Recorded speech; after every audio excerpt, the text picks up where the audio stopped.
ভাবতেই কলিজা কেঁপে উঠে। একদিন আমাকে কেন্দ্র করে আজান বিয়ের নামাজ হবে। কত মানসিক বিশৃঙ্খলা কাটিয়ে হাসতে পেরেছি শুধুমাত্র উপরওয়ালার প্রতি ভরসা রেখে। রবের পরিকল্পনা আপনার স্বপ্নের চেয়ে উত্তম। দীর্ঘশ্বাস ফেলুন আর বলুন আলহামদুলিল্লাহ। সব চাওয়াতে কি আর পাওয়া থাকে? কিছু না পেয়েও শুকরিয়া আদায় করতে হয়। আলহামদুলিল্লাহ। আল্লাহ যা দিয়েছেন কোনো অভিযোগ নেই। সবকিছুর জন্য আলহামদুলিল্লাহ। আমি আমার সব বিষয় আল্লাহর উপর ছেড়ে দিয়েছি। আলহামদুলিল্লাহ আলা কুল্লি হাল। কিছু পাইছি বা না পাইছি, ভাগ্য করে ইসলাম ধর্ম পাইছি। আলহামদুলিল্লাহ। আল্লাহ আমাকে অনেক ধৈর্য দিয়েছে, তাই কষ্টগুলো লুকিয়ে হাসতে জানি। হাসবুল্লাহ ওয়া নিমাল ওয়াকিল, অর্থাৎ আমার জন্য আমার আল্লাহ যথেষ্ট। অবশ্যই তুমি পাবে। যা চলে গেছে তার চেয়ে উত্তম কিছু। হযরত মুহাম্মদ সাল্লাল্লাহু আলাইহি সাল্লাম। আল্লাহ মনের কথাগুলো তুমি তো জানো।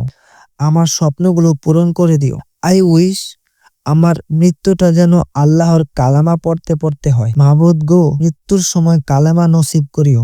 আমিন। নিজের অবস্থানকে শুকরিয়া আদায় করতে জানলে প্রতিটি মানুষের সুখী। রবের নিষিদ্ধ কাজগুলোর প্রতি আমাদের এক আকাশ পরিমাণ ঘৃণা জন্মা। আমিন।